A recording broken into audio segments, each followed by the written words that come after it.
ఒక స్త్రీ ధైర్యముగా ఆయన నీతిమంతుడిని సాక్ష్యం ఇచ్చుటకు వెనుకాడలేదు. పరిస్థితులు భిన్నముగా ఉన్నాయి. కాసేపట్లో ప్రభును సిలువ వేసి చంపుతారు.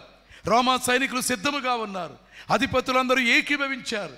పెద్దలు దురాలోచనలు చేశారు.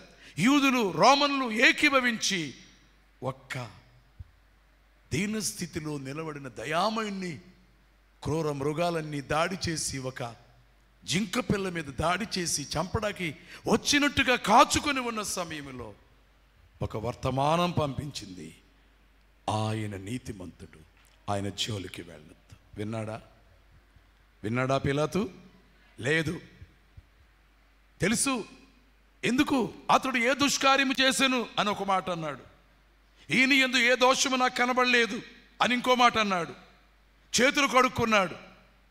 ఇన్ని పనులు చేసినా ఆఖరి మాట ఏమిటి?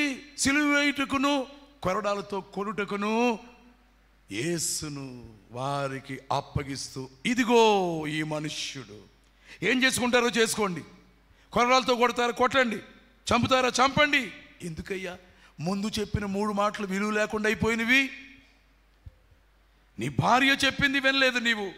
వారి కేకలు, వాళ్ళు మెప్పించాలని న్యాయాన్ని అన్యాయమని తీర్పు తీర్చావు. నేరము లేని వాడని తెలిసినా కానీ నేరము లేని వాడికి శిక్ష పడకుండా తప్పించలేకపోయావు. ఎందుకు నీ అధికారం?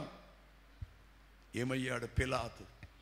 ఒక రోజున ఆల్స్ పర్వతాల్లోకి వెళ్ళి మనశ్శాంతి లేని వాడై ఆత్మహత్య చేసుకొని చచ్చిపోయాడు. కీడు చేయువారికి కీడు, మేలు చేయువారికి మేలు. నీ జీవితంలో నువ్వు ఎవరికైనా మేలు చేయాలి కానీ ఏం చేయకూడదు? కీడు చేయకూడదు. మరలా అంటున్నాను, కీడు చేయువారికి కీడు, మేలు చేయువారికి.